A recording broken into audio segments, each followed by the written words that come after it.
Okay. So, yun. Tapos na natin ng ano, no? Ito na yung next natin yung video, no? So, delete naman tayo. So, meron tayong get. So, gagawin na natin, kukopihin lang natin. Hindi. Dito tayo kumapya. Dun sa insert. Ito. Gawin natin ito. Tapos, lagyan natin dito sa employees. Gawin natin delete. So, meron tayong get. Saka natin yung insert kasi pag gagawin natin yung insert, bubuuhin natin yung ano niya. Gagawa tayo ng GUI. Pero ngayon, gawin muna natin delete. Delete employee. Alisin natin to. Oops. Yan. Tapos, alisin natin ito. Alisin natin ito. Saka ito. Susunod natin ito dito. Then, delete from, hindi tayo gagamit ng delete from, no? Ang gagamitin natin is update. So, dito na yung ano, kung bakit meron tayong publish, no? So, dito yan. Update, employees set. So, publish equals, yan. So, yun lang yung i-delete natin. I mean, yung i-update natin. Tapos yung created by saka updated by. So ayan, equals, tapos ito ganun din. So kailangan natin is tatlo up. Utalisin natin itong values, hindi natin kailangan yan. Angat natin dito, tapos lagyan natin yung where, no? Where id equals, yan. So ito, baba natin to. So natin dito. So una nating paano is publish, papalitan natin siya ng 0, tapos yung created by. So since created by natin is 1 lang muna, gawin mo natin 1 sa ngayon. Tapos I think hindi created by kailangan natin, is updated at updated by, no? So dito ay updated at, so burahin natin to. Ito yung kailangan natin. Ito na, updated at, ito yung updated at tama, updated at, yun yung date na kailangan natin. Kailangan natin yung date as updated by equals to 1. Okay, tapos where yung ID natin. So yung ID natin, kukunin natin yan dito, maglagay tayo dito ID as in. Oops. ID as in. Dito natin ngayon ilalagay yung ID. Yan. Updated by where ID. So wala na tong 1, no? Alisin natin to. Angat na natin dito. Balik na lang naman. So after ng ano, bilangin natin na 1, 2, 3, 4. So 4 yung question mark natin. So dapat 4 din dito. 1, 2, 3. Tuwalan tayo ng isa. Updated at. So publish natin is 0. Ang updated at date. So tama, ando pala yung ano, 1 kasi updated by. So yan. Okay, tas ito, remove natin to. Yan. Tapos gawin natin to as resumable. Tapos syempre gawa tayo dito ng team result as boolean. Yan. So ibig sabihin, kapag nag-success, return natin yung result natin as true. Tapos pag ito, nag-error tayo, nag-rollback, so yung result natin, equals natin ng false. Tapos ngayon, return natin yun dito. Return equals result. Okay? Result as boolean. Alisin natin yung equals. Walang kailangan na equals. Yan. Okay. Tapos ngayon, punta tayo doon sa ating designer. Employee list. Ito. Oops, teka. Bagal yung ating ano. Yan. Actually, hindi dito. Mali. Yan, hindi dito. dito sa ano dito, yan. Ang kukunin natin, so kailangan natin yung delete eh. So ito yung delete nasa dulo. So ito, right click natin to, tapos yung click event. Saan yung click ito? Yan. Sa baba yun malamang. Ay, ha? Di yun. Ayan. So ito, click event. Sa baba yun. Ito. Ayan. Ngayon, pag na-create na natin yan, dim tayo ngayon. Dim, index, int equals clv dot get item from view.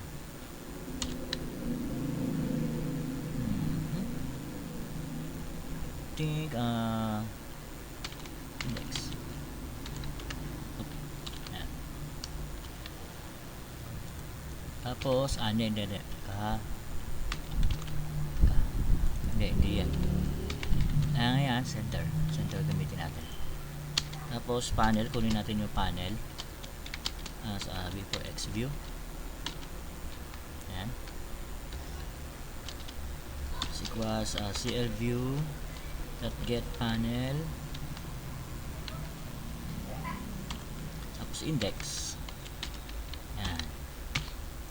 Okay, so ngayon ang kailangan natin ngayon kunin yung ID, no? So kung dito kung makikita nyo dito sa punta natin yung ating list item dito, kung makikita nyo dito sa ating designer, meron ditong view trees, no? So ito, pakita ko lang sa inyo kung ano yung bilang nito. So ang bilang niya, syempre sisimula tayo sa 0, 1, 2, 3, 4, 5, 6. Ang kukunin natin is ito, yung laman nitong ID, kasi natin lalagay yung ID natin eh. So since ito ay nasa pang-anim, pwede natin siya ilagay dito sa 0, dito sa unahan. Pero pwede hayaan muna natin dito sa 6 para makita nyo. 0, 1, 2, 3, 4, 5, 6. So 6. Dito sa natin dito, dim id as int equals, kunin natin siya yung panel dot get view,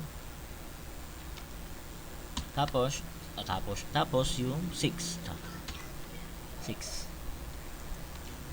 Okay, tapos dot text, kukunin natin yung text nun. Okay, ngayon para makasigurado tayo kung yung text nga nun ang nakukuha natin, ilag natin siya. So ID. Okay, so run natin. Kailangan makuha natin yung ID yung yung nandoon sa nakalagay sa yung ID ng employee natin. So meron tayong 1, di ba? Meron tayong in-entry na employee. I think magiging 2 na kasi parang wala tayong doon. Check natin, okay lang kahit may 2 na. Oops, meron tayong error. Recompile lang natin.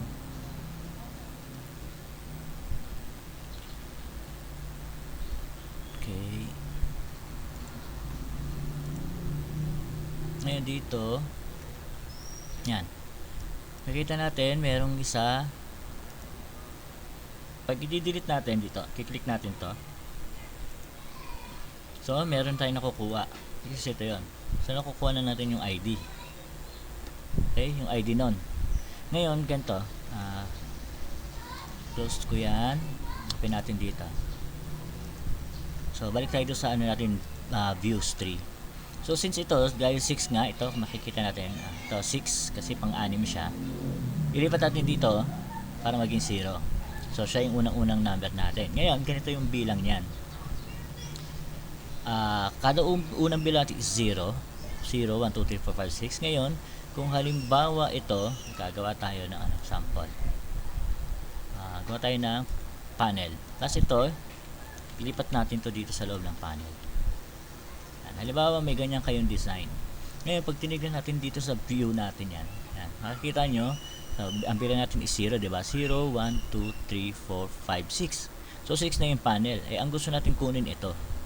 So ang magiging bilang yan, So 6, di ba? 6, ito magiging 0. Kung may kasunod, 1, 2, 3, 4. So ganun din. So halimbawa may another panel dito. Kung ito halimbawa panel to. Yan, ito halimbawa panel to. So 6, tapos ito magiging 0 panel. Tapos yung loob ng panel na yon, kung halimbawa itong ID, 0 ulit yon. So magiging ganito siya. Di ba 6 yon? 6 dot get view, tapos 0 dot get view, oops, get view 0 dot get view, kung ilang loob yan ha. Tapos ngayon kung halimbawa nasa pang-anim yon, so magiging ganyan yung para makuha natin yung text nun. Na gets ba? Para magulo rin explanation ko ha. So ganun panel. So always yan pagkasimula, ito panel to kasi it's ano to, container, no. So pag bilang mo niyan, automatic balik siya ng 0. Pero ang mangyayari, ito kukunin natin to. So 1 2 3 4 5 6 to 6.0.text. So isa lang. Yan. So ngayon try natin, makukuha natin yung naman nun. Yung ID niyon is 1. So dapat yun yung makuha natin.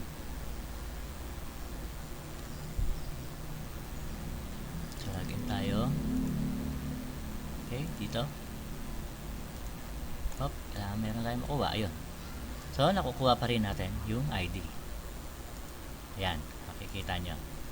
So, ganun yung counting nun ha. So, pagka nasa loob siya ng panel, balik tayo ulit ng 0, tas 1, 2, 3, 4. So on and so forth, no? So, yun ganun. So, ngayon, balik natin siya. Lagyan natin siya sa 0. Oops. Tayo sa ating list item. So ito tanggalin ko to, ilabas ko kasi ito delete ko na, natin kailangan yan. Tapos balik tayo dito, lagay natin to sa 0. Yan. So nalagay ko yung sa 0. Pag tinry natin, nasa 0 ito 0 yung kinukuha nating index. So kunin natin ulit yung ID nun, check natin kung magana.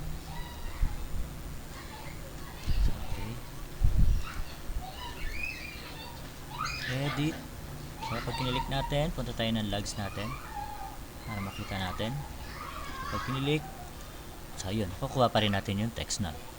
So nakukuha na natin ngayon yung ID. Ngayon dahil nakukuha na natin yung ID na yan, pwede na natin ngayon i-call ito, itong delete natin. So delete, resumable sub kasi ito. So gagamit tayo ng wait for. Sa delete employee, tapos yung ID kasi meron siyang parameters. Okay, oops, ayan.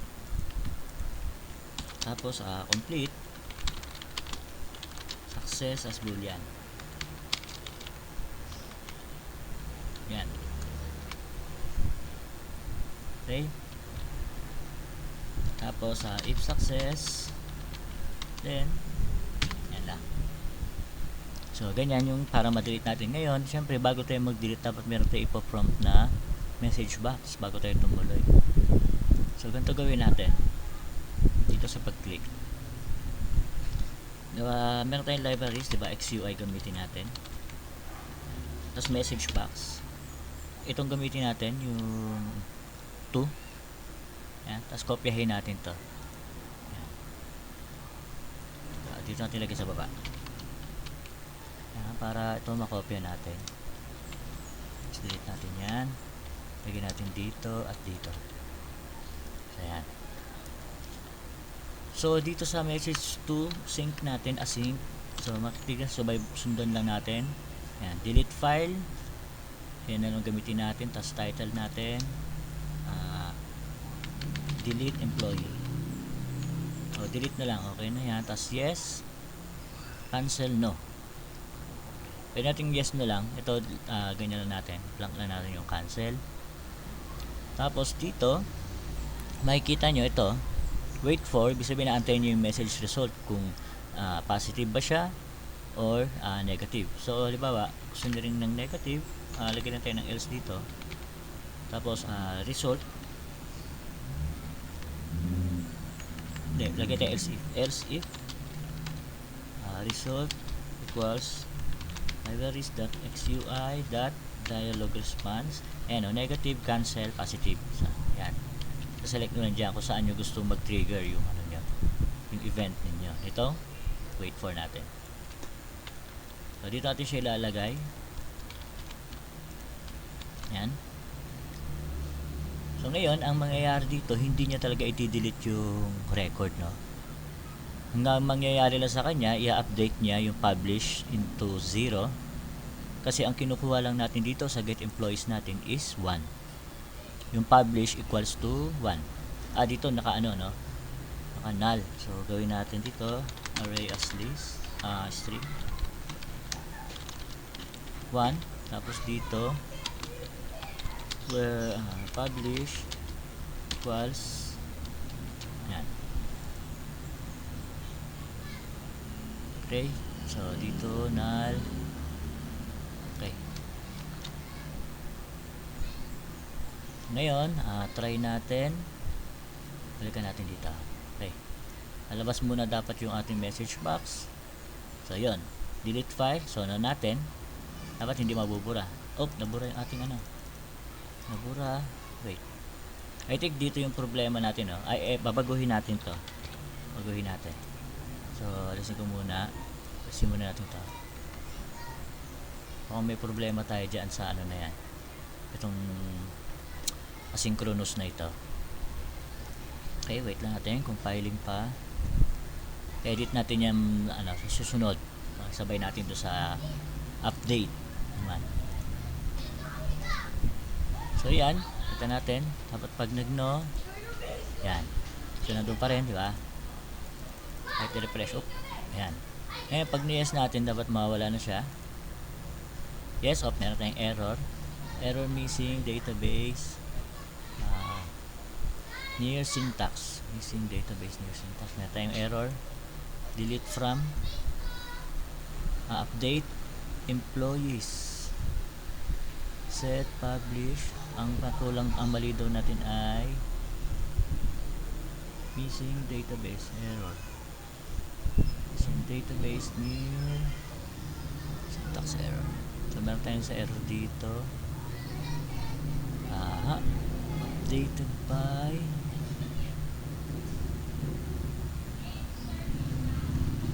try natin ulit. So, delete. Yes.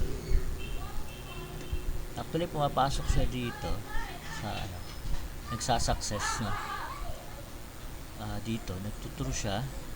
Pero meron tayong error. So, check ko muna. Okay.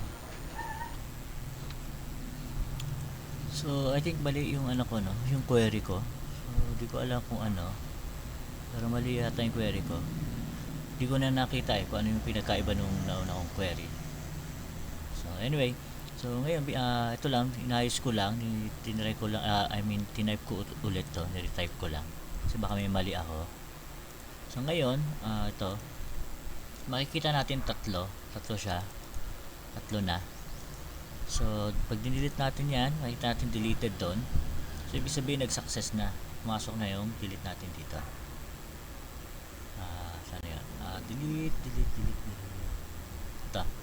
So, dito, tumuloy na dito, success na tayo. Pero, pag tinignan natin dito, makikita nyo, yan, refresh natin. Andun pa rin yung pangatlo, no? So, baguhin natin itong get employee natin. May problema tayo dito. Kasi ayaw nyo pagka ginawa natin ganito, where publish equals, nilagay tayo dito ng array as string. Yan, 1. Dapat ang lalabas lang niya, ang siselect lang niya is puro 1 lang. So, nilalabas na dito is wala. Check natin, open ko yung browser ko para makita natin kung baka may puro naka-0 yun. Okay. So, ito no, upon checking nga, naka-0 nga sila kaya hindi lumalabas. So, gawin natin 1. Oops. Okay. 1. Ngayon, hindi ko kasi kabisado gamitin to eh. Hindi ko alam kung auto-save ba yan. no? Anyway, check natin. Ito tayo dito sa ating project. Ito natin. So hindi siya autosave. Hindi nag-autosave yung ito. So hindi ko alam kung paano to i-execute dito. Kasi pag ni-refresh natin malamang 0. Ayun, 1 na pala. Try natin ha. Employees. Tayo dito. Yun, 1 na. So close natin ulit. Ito, save natin. So open. Dapat 1 na. Ayun, 1 na. Okay, so try natin ulit. Ayun, labas na. So ayun, tuloy na tayo ulit, no? So kaya siya lumalabas kasi 1 yung hinihingi natin. Ito, 1. So ngayon, pag dinilit natin, pag nag-delete tayo, magiging 0 lang yung publish natin. So ibig sabihin, yung data o yung record nandoon pa rin. Yan. So ngayon, syempre walang nangyari kasi yan, kita nyo dalawa na. Wala siyang nangyari kasi kailangan natin siya i-declare naman dito. Dito. Ito. If success, get natin yung employees. Yan. So, ibig sabihin, magre-refresh yung list natin. So, ulitin natin. Kapag dinilit natin to, pag nag-success, magre-refresh. So, yun. So, updated na yung list natin. Nope, ganun din dito. Pag delete natin, yan, wala na. So, ganun lang, no? Medyo tumagal lang tayo doon. Hindi ko alam kung saan ako may mali, no? Dito. Ito yung sa tumagal. So, yun. Tapos dito, tama pala yung dito natin sa get employees kung bakit hindi lumalabas kasi lahat pala ng data natin dito is naka-0. So, ngayon, pag chinek natin yan, dyan pa rin yung record, dyan pa rin yung mga employee, pero yung publish na naka-0 na. Kaya sabi ko ngayon alam niyo na para saan yung publish natin, no? Kaya hindi talaga mawawala, permanently na deleted yung file o yung record, yung data nandoon pa rin siya. So pwede nating balikan kung may balak natin gumawa ng admin account para siya lang yung pwede makakita ng mga data na nandoon. Okay, so yun, tapos na yung ating delete. Sunod natin yung update, no, saka yung add new. Sa ngayon wala naman tayo ng dagdag. Delete lang, yun lang. Okay, so yun, hanggang sa susunod na natin tutorial natin. Maraming salamat ulit sa panonood. So kita na lang tayo ulit sa susunod na video tutorial.